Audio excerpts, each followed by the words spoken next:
Hello and welcome to Q&A with CPE.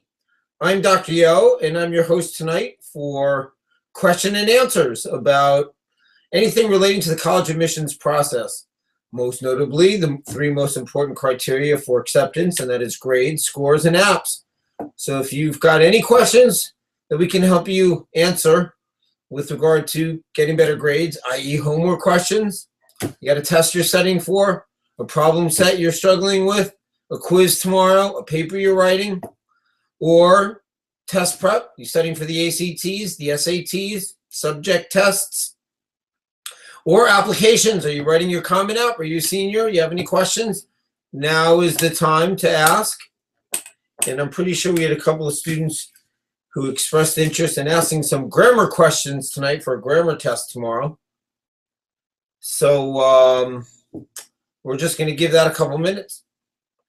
And if no one shows, cool. We'll just start Thursday night football preparations early. Anyway. Yeah, we'll just wait.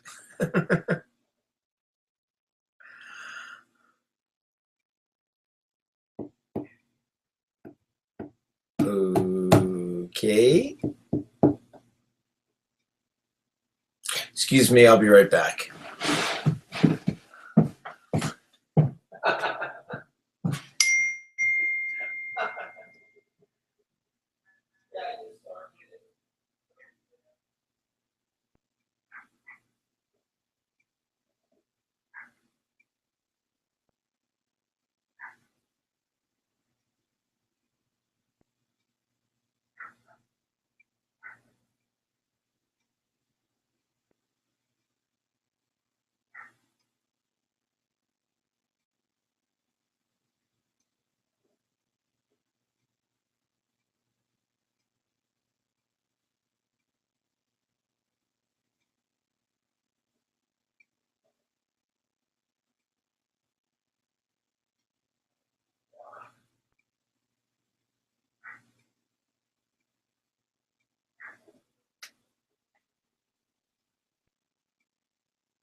Let's do this. Haley coming? Oh, Okay, we're back with more fun and adventure. Hello. hello, And what's your name? Amanda. And where do you go to school? Paul. You just texted me to join. You just texted that to me instead of Haley. Okay. You're very cute, though. So, welcome to Q&A with College Prep Express. I'm Thanks. Dr. Yo. What's your name? Nice to meet you, Dr. Yo. Nice to meet you, daughter Amanda. And do you have questions tonight for us? Yeah. Questions about grammar. Questions about grammar. Do you have a quiz test? What do you I got? have a Mongo test tomorrow for Ferg. Mondo. Mongo. All right. What's it on, yo? Where's Haley? Get Haley in here. She should be coming. Okay.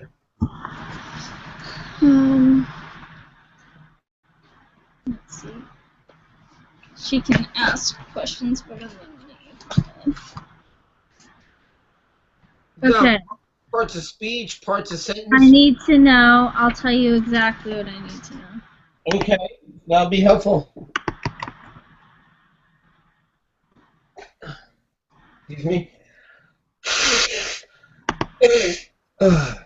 I need to know. I need to identify parts of speech. Okay.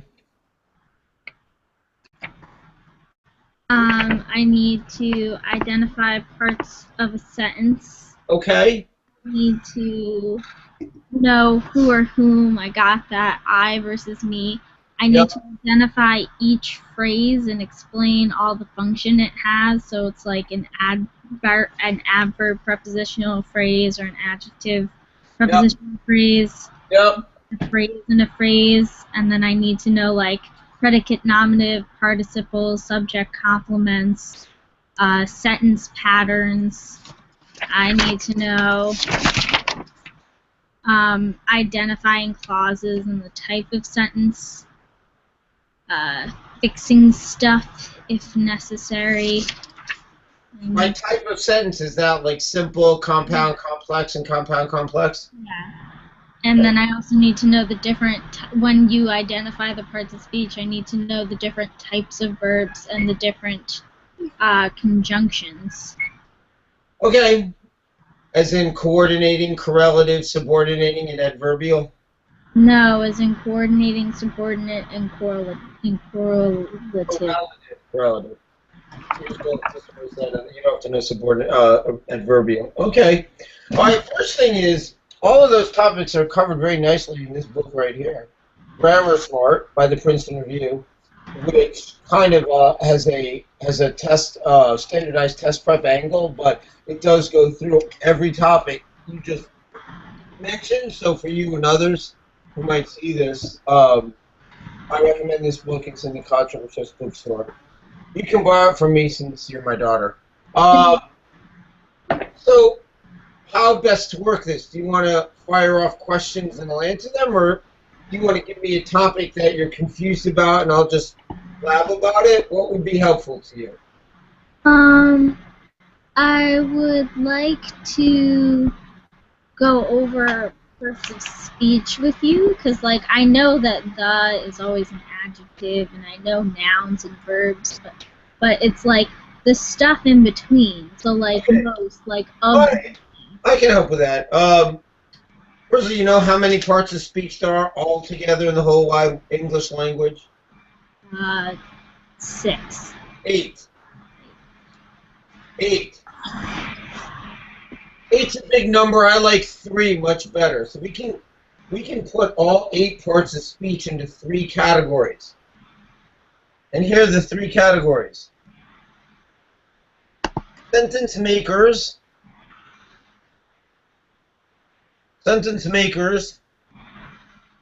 modifiers,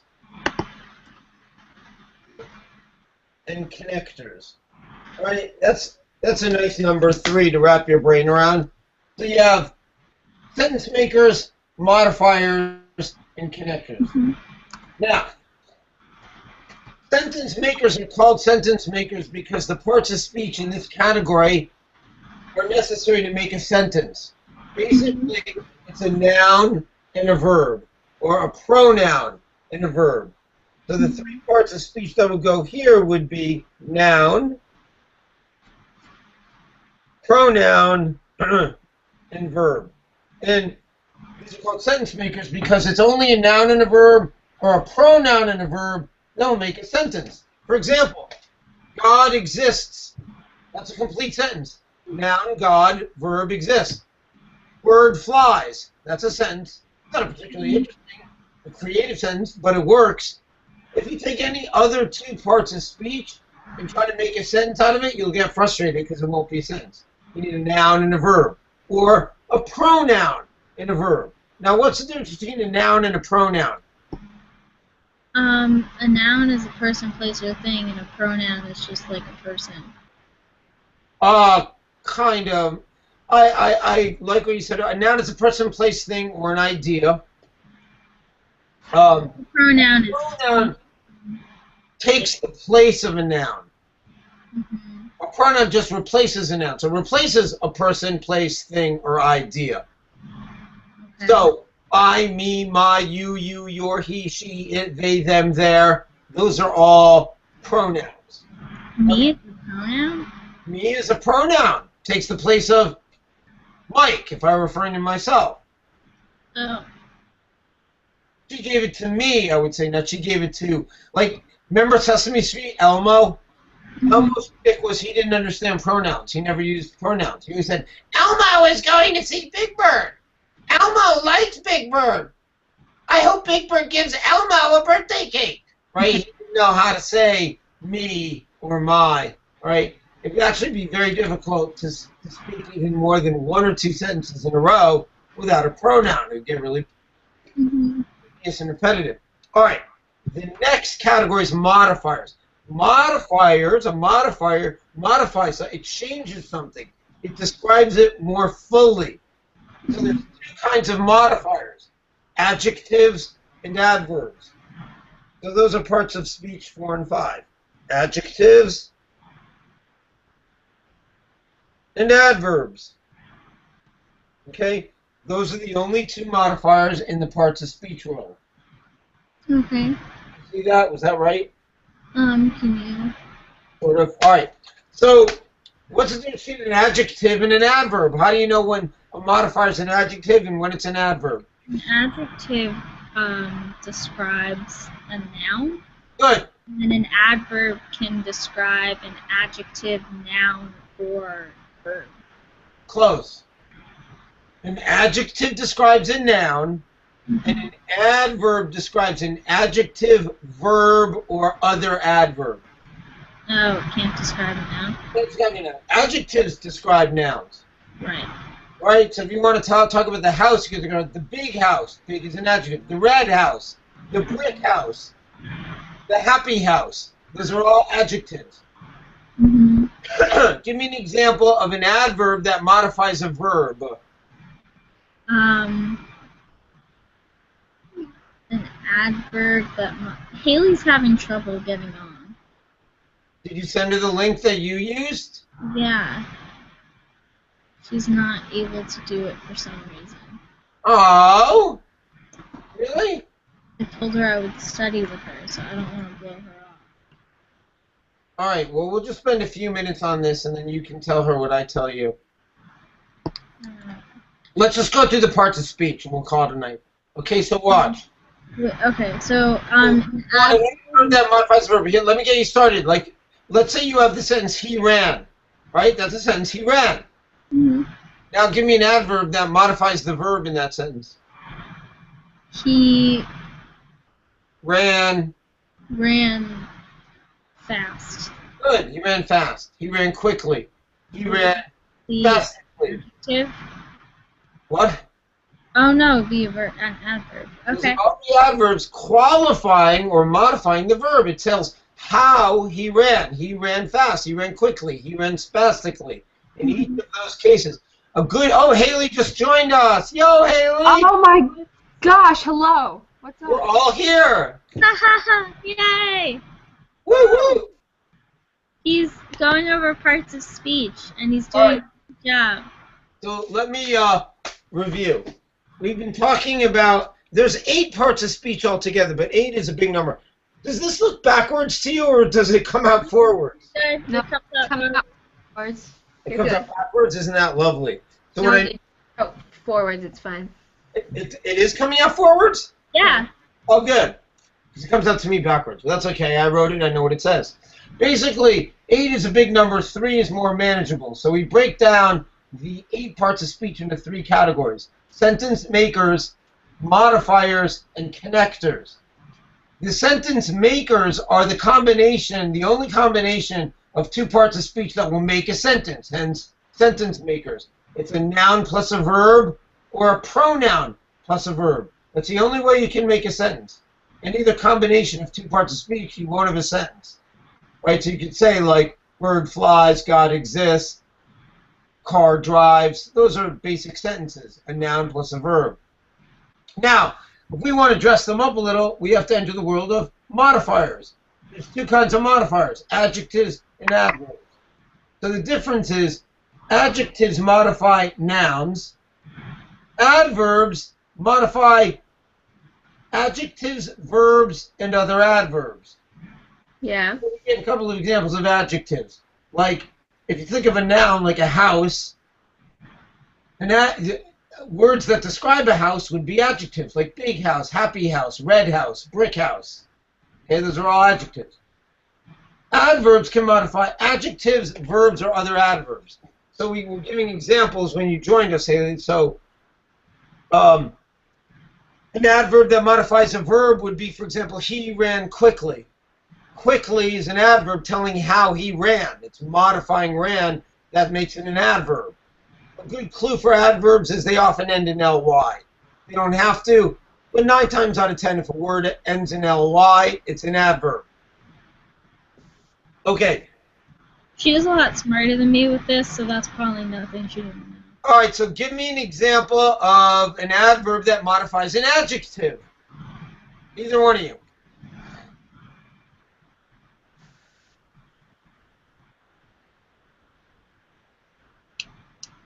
What if you said like red?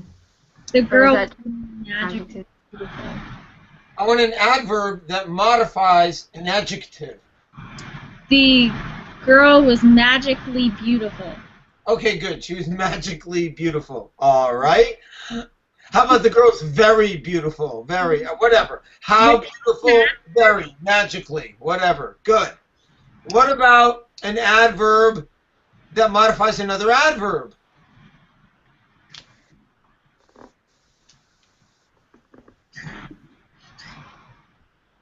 Amanda, are you okay? We have the sentence, he ran quickly.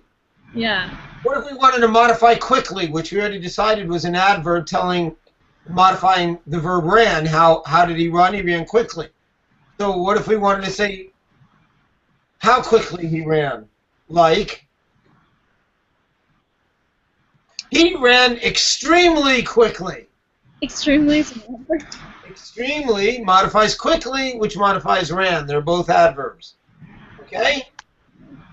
Now, Thinking like that brings us to the third category, which is the connectors. Connectors do just what you think they would do based on the name connector. They connect stuff.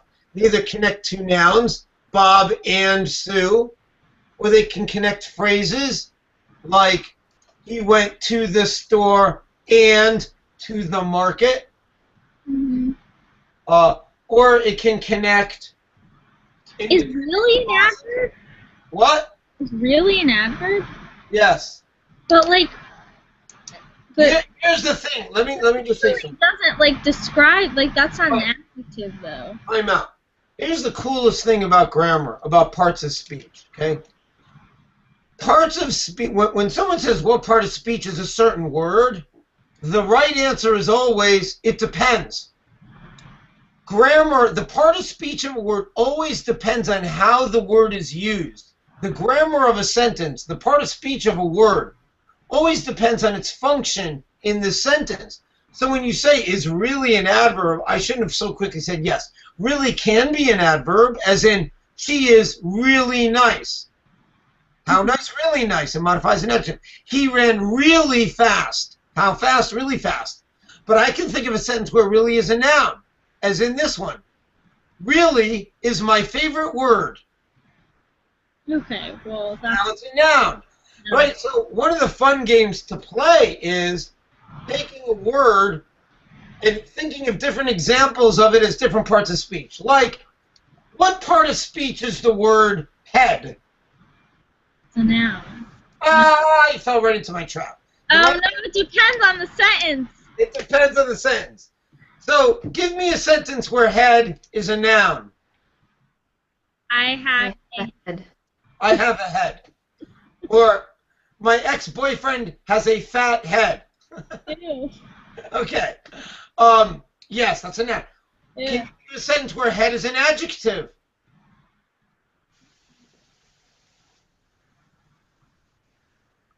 I can. Call me. Dr. Yo. Thank you. Please join me at the head table. Oh, I got you. The head table. Like, Now, she what's this? was ahead of the curb. That would be Well, ahead is different. preposition. That's a different word. Ahead. What about? Can you use head as a verb? She was heading in the right direction. Yes. He's heading in the right direction. Or the soccer star headed the ball into the net. Mm-hmm. Okay. How about this one for brownie points? Can you use head as an adverb? Headley isn't a word. I didn't say headly. I said head. Not all adverbs. That's head. So think about it. Here's how I think about it. What do I know about an adverb? An adverb has to modify an adjective, a verb, or another adverb. So can I think of head modifying an adjective, adverb, or verb? No. Yeah. Okay, what about this? My son is a head taller than my daughter. Ah! How much taller is a comparative adjective? He is a head taller than she is. Ah, so head doesn't have a part of speech until it functions in a sentence.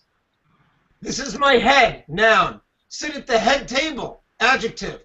Head the ball into the net, verb. She's a head taller than he is, adverb.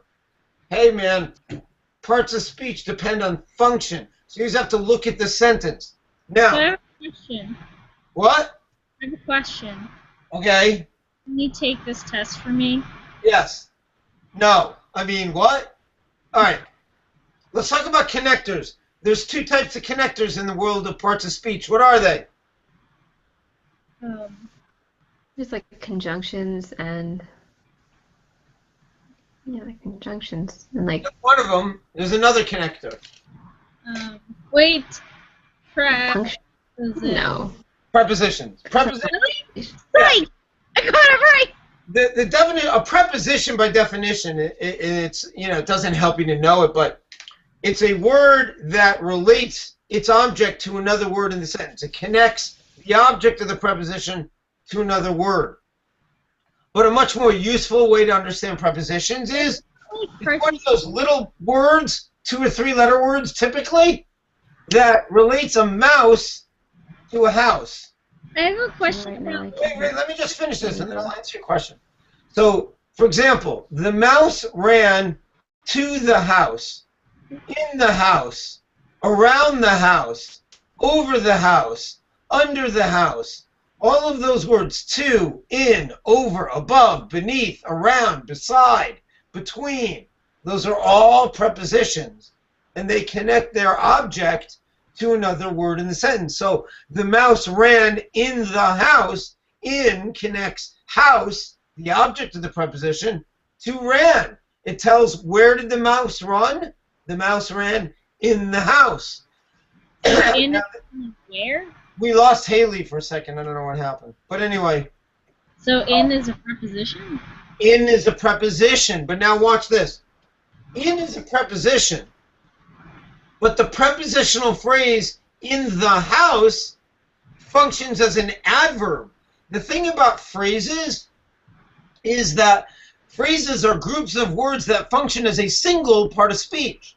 So in the house just tells me where the mouse ran. The mouse ran. I could say the mouse ran there. Well, in the house is a prepositional phrase that modifies mouse. No. It can't modify a word inside of it. It modifies ran. It tells where did the mouse run. Think of this sentence, Amanda. The mouse ran there. There tells where he ran. It's an adverb. Where did the mouse run? There. The mouse ran there. Well, now I'm going to say the mouse ran in the house. In the house tells where he ran just the way there told where he ran. It modifies ran. It tells where. Whenever you have a word or a phrase that answers the question where or when, it's an adverb. If I say we did this yesterday, yesterday is an adverb telling when we did it. Okay. Now, conjunctions. What's your function? Hooking up words and phrases and clauses. Okay, so there's really 4 types of conjunctions, but you're only responsible for 3, so let's talk about those 3. Correlative and coordinating. Coordinating, correlative, and subordinating. Correlative. The coordinating conjunctions are the most common. That's your fanboys. FANBOYS is your acronym. So you could write that down. FANBOYS. Fanboys are coordinating. That's what I said. Yeah. So for, and, nor. Yeah, I got you.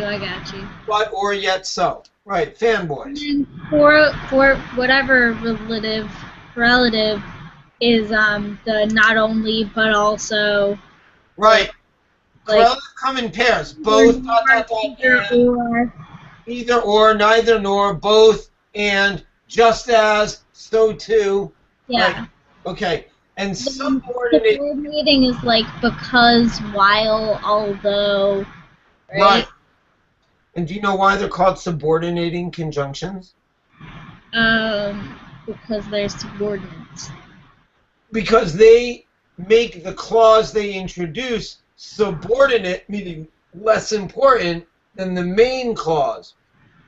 We went inside because it started to rain. The main, more important clause is we went inside. Right. And because it started to rain is subordinate. It just explains why we went inside. The main action of the sentence is we went inside. Because it started to rain is a subordinate clause introduced by the subordinating conjunction because. Okey smoky. Can we make up a sentence and then identify each part of speech? We can, but let's just quickly review our chart. So, sentence makers, noun, pronoun, verb. Modifiers, adjectives, adverbs. Conjunctions, connectors, prepositions, and conjunctions. So, that is a nice, neat way of categorizing all 8 parts of speech, right? I tricked you. How many parts of speech do you count in the chart? 7. 7! Which one's missing? And there's a reason why it's missing. The interjection. Participial phrases. No. Interjection. Those aren't part of speech, right? No. Time out. An interjection is the 8th part of speech, and the reason it doesn't go in any of the 3 categories helps you understand the definition of an interjection. An interjection, by definition, is a word that does not have any grammatical relationship to any other word in the sentence. It stands alone. Like, crap, I forgot my keys. Or, shucks, I stubbed my toe. Right? Those are interjections. They're just one word. They don't bear any relationship to other words, which is why they're outside the threefold category. So there are your 8. Noun, pronoun, verb, adjective, adverb, preposition, conjunction, interjection. Okay, so give me a sentence and we'll identify every part of speech in it if we can. Okay. What happened to Haley? I don't know. That the connection was bad, so she left, but then she's trying to call back. All right. Give me a sentence. Even though I am bad at math, my dad is convinced I can get a B. Okay. Even though I am bad at math, my dad convinced me I could get... That's not what I said. What did you say? I said he is convinced that I can get a B. All right, well, I changed it. My dad convinced me I could get a B. Okay? There's our sentence. Hold on, I'm still writing. All right. Let's break this down, yo. How do you want to work it? Do you want to try and I'll help you, or do you just want me to do it for you? No, I want to try. Ah, girl, I love your attitude. Let's do it. So, even though, the first, is that adjective? Right. I don't know. Okay. Here's the thing. You want to sort of take a God's eye view, if you will. You want to get a big picture understanding of the sentence. What's the main clause in this sentence?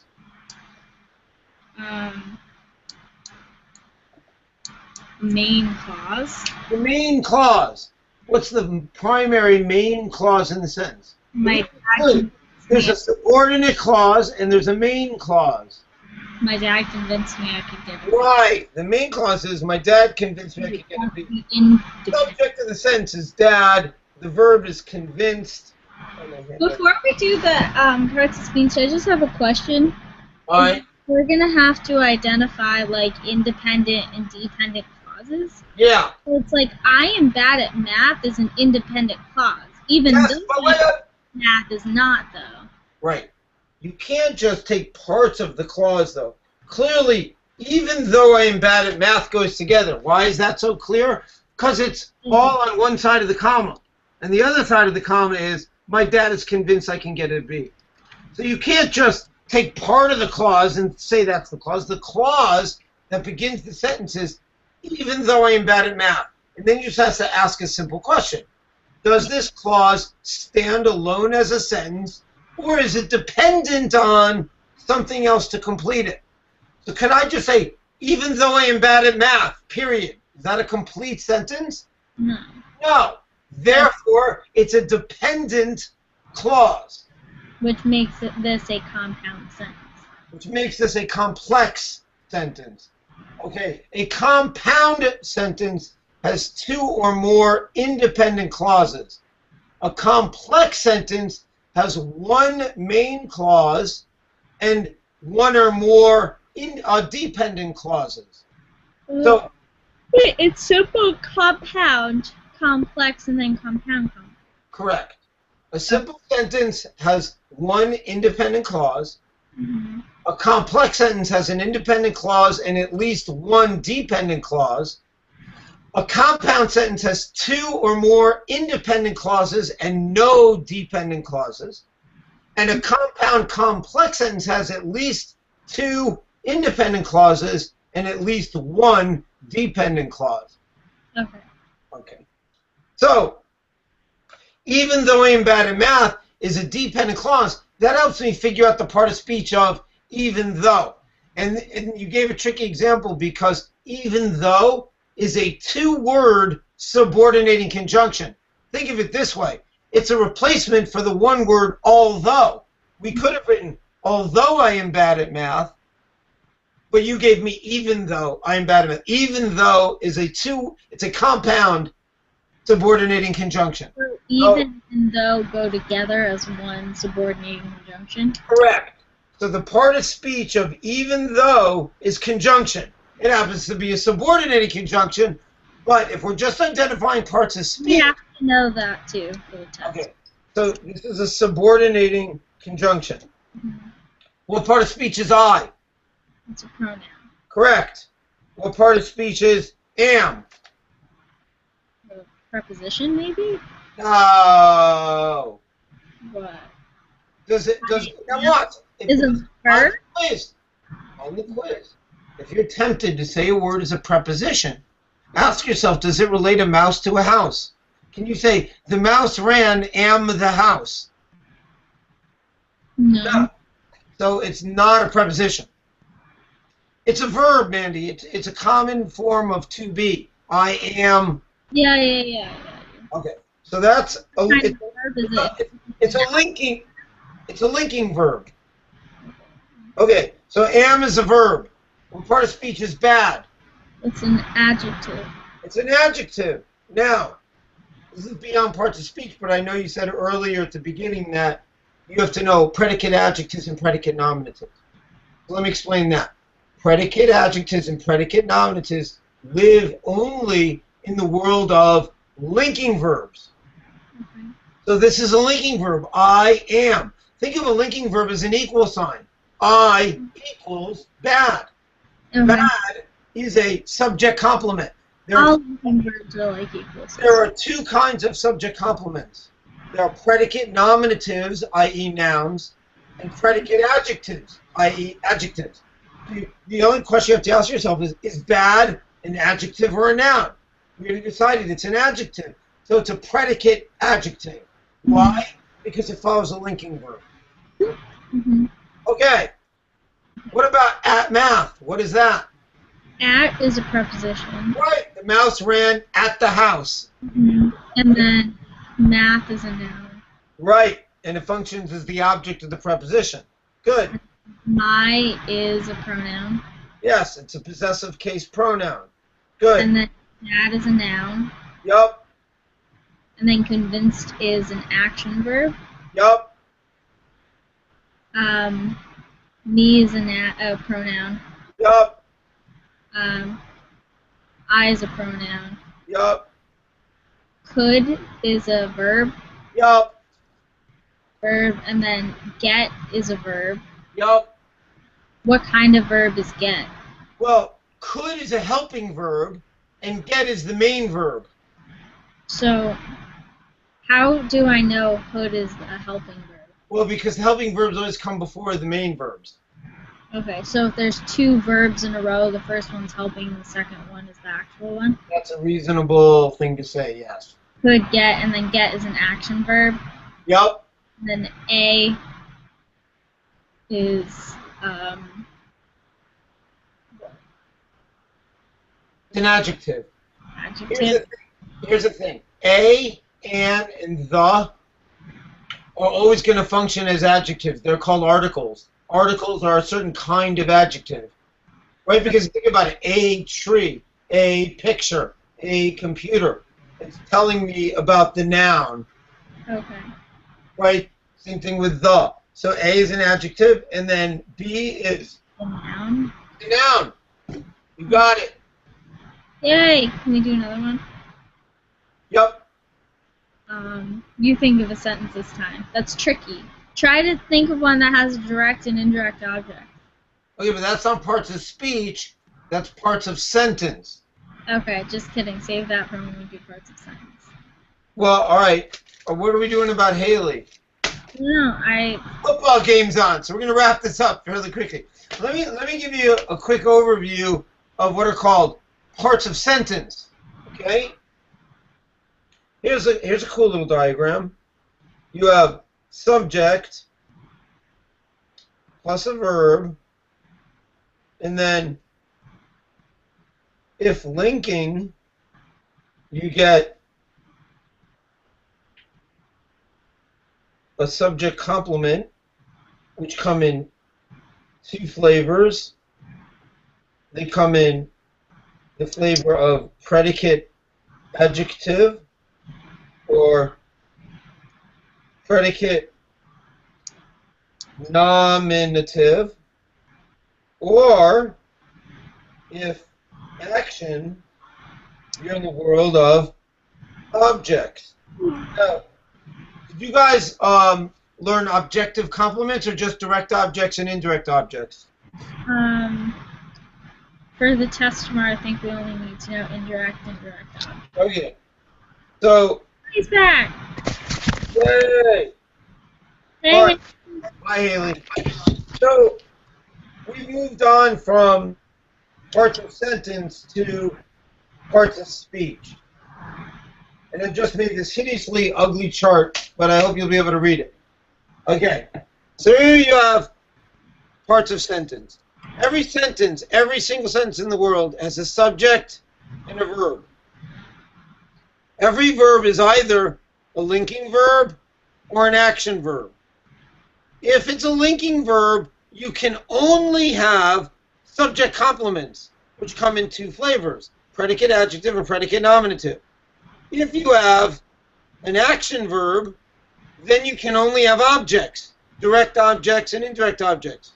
So in other words, if you identify a sentence that has a linking verb, you cannot have objects, direct objects and indirect objects.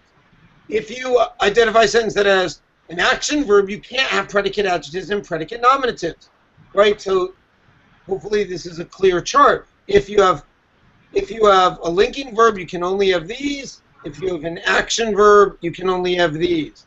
is there an instance where there would only be a linking verb in a sentence?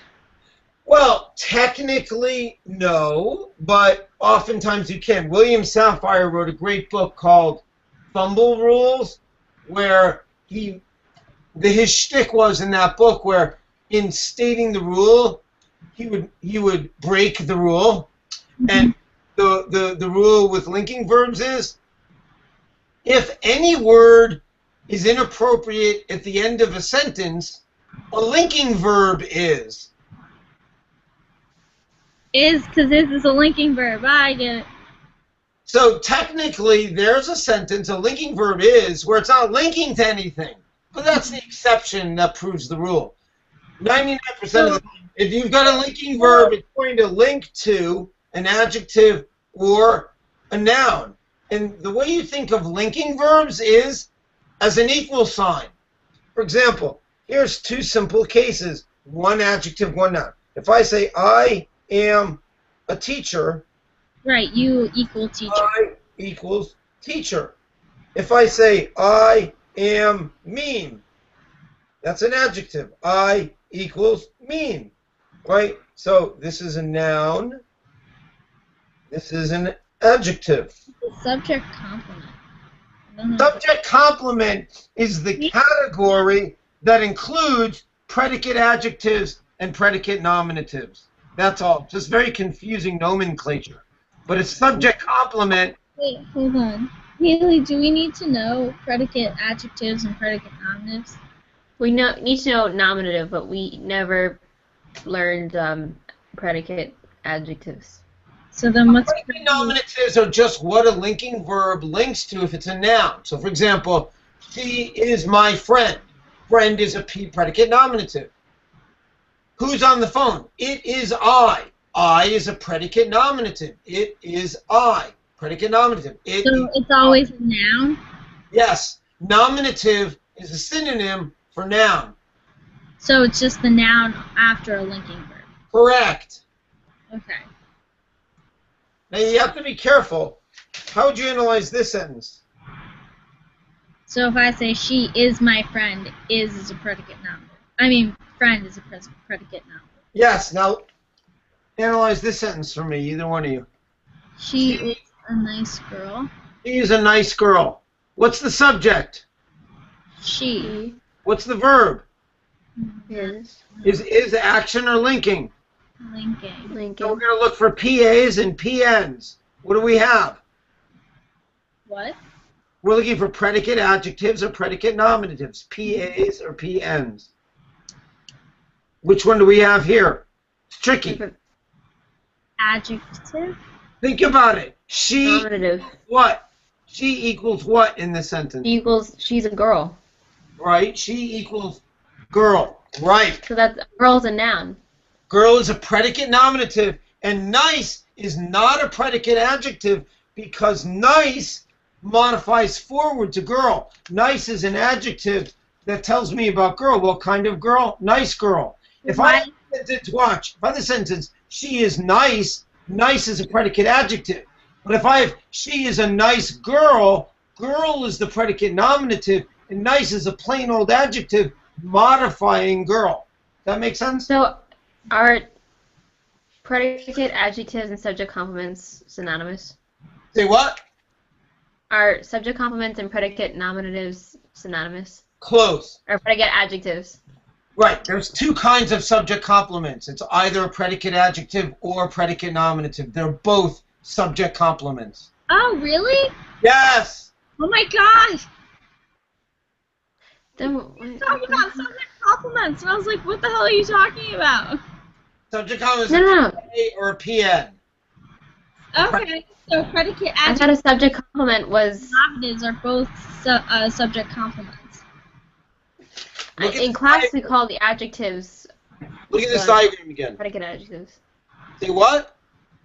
Well, in class, Ferg explained to us that subject complements are the predicate adjectives and predicate nominatives are predicate nominatives. That's correct. Look at what this says. Subject complements, my finger's covering it. There's two kinds, predicate adjectives and predicate nominatives. Right. Yes. Yeah. Oh, ha! I didn't even make that connection. Wow. Well, good. This is called learning. Okay. All right. Let's do one more example, and then I'll leave it to you guys to... Up with the sentence, and then do like the different parts of speech and sentence. yeah. Okay. But like in a complicated sentence. All right. Unless Haley, you want to do something else, but this is like mainly what we're going to do on the test. Sorry, what was that? Do you want to do something else, or do you want to do another sentence? Sure, let's do another sentence, and then I'm good with this stuff. Right. More clauses and phrases that I need to review. Yeah, that's what we're going to do. We can do that stuff. All right. Let's do this one. For his birthday, she baked him a delicious chocolatey cake.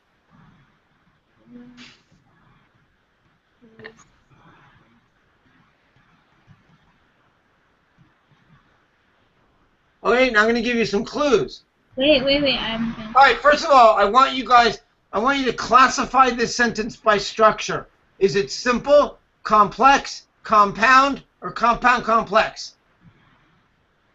I'll tell you in a second.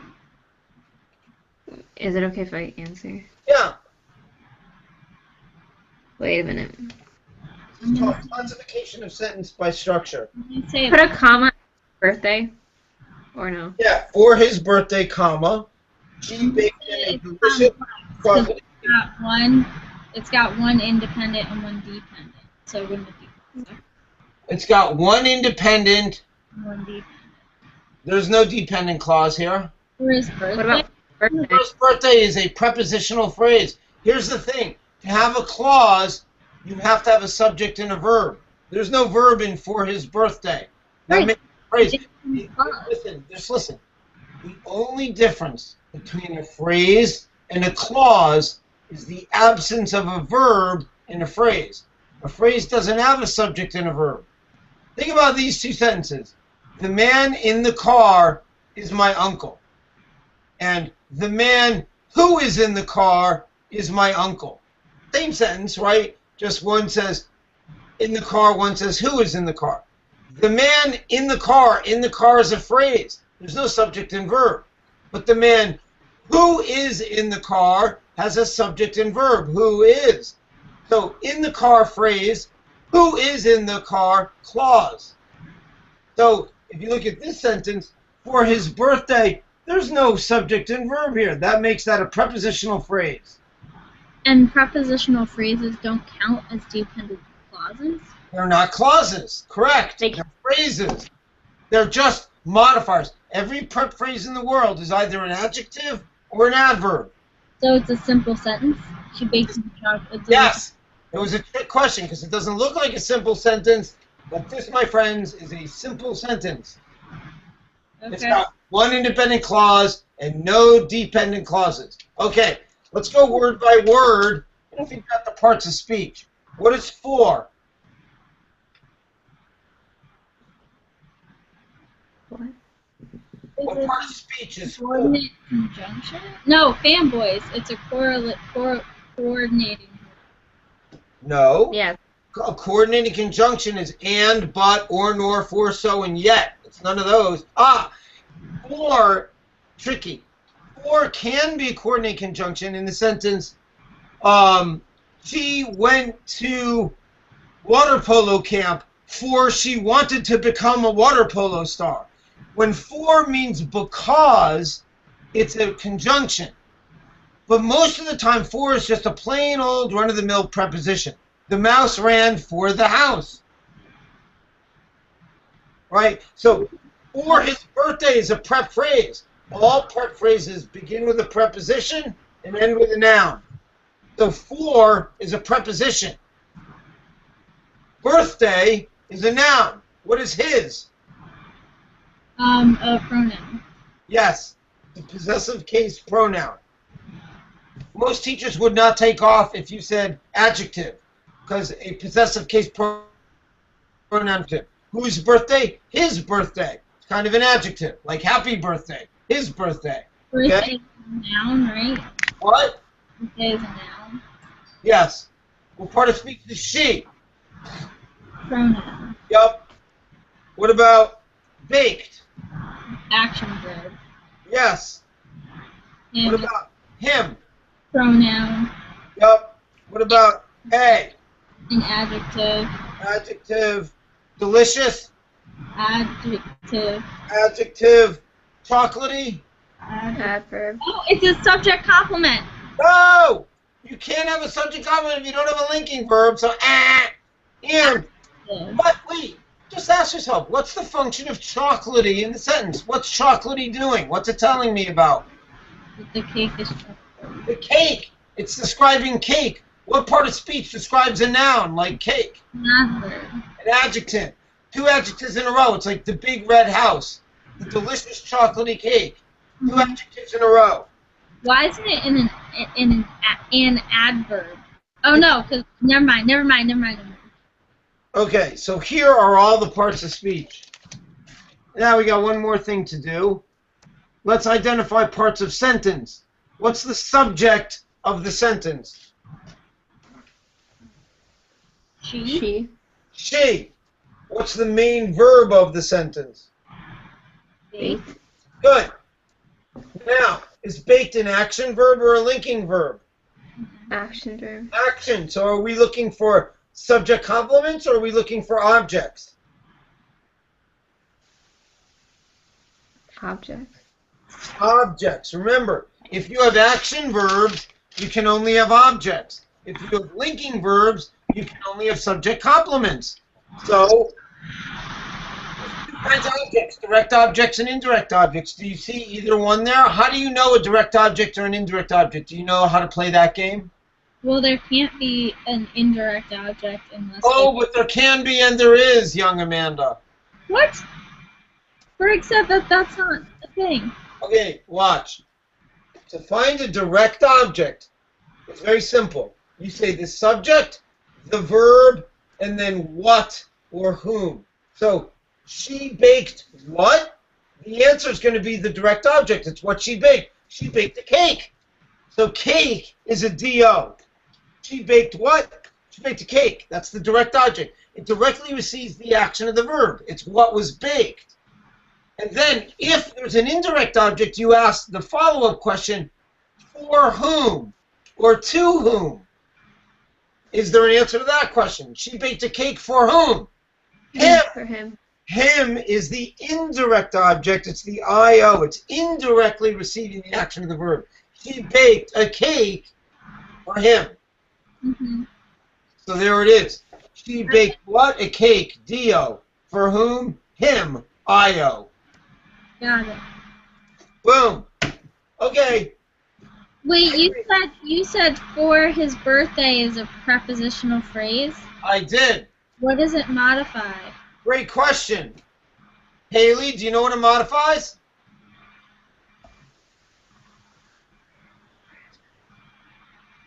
I'll give you a clue. Well, she baked it for his birthday, so wouldn't it modify baked and it's an adverb? Atta girl. Exactly right. And here's a good clue. So here's how we typically do it in grammar. We put parentheses around the phrase and we draw an arrow to the word it modifies. Yeah. Now, whenever a word or a phrase answers the question when or where or in that kind of realm, it's an adverb. So you can think of this as when did she bake a cake for his birthday, or why did she bake the cake for his birthday? It's explaining the verb, why she baked it or when she baked it for his birthday. Mm-hmm. Okay, Haley, do you have any other questions about this? No. If I had anything, it would be on direct and indirect objects, but like Berg has explained that to me so many times, and I like still don't really understand. Okay. Oh wait, just a quick question while we're still on prep phrases. What is a adjective prep phrase? Like, what is the question it answers? Adverb is like when and why. And where. And where. Adjectives are how many, how much, whose. So, for example, like, the man in the car is my uncle. In the car tells me which man. Which man? The man in the car is my uncle. Okay, got it. Which, how many, how much, those are adjective questions. Okay, thank you. Let me give you one more example.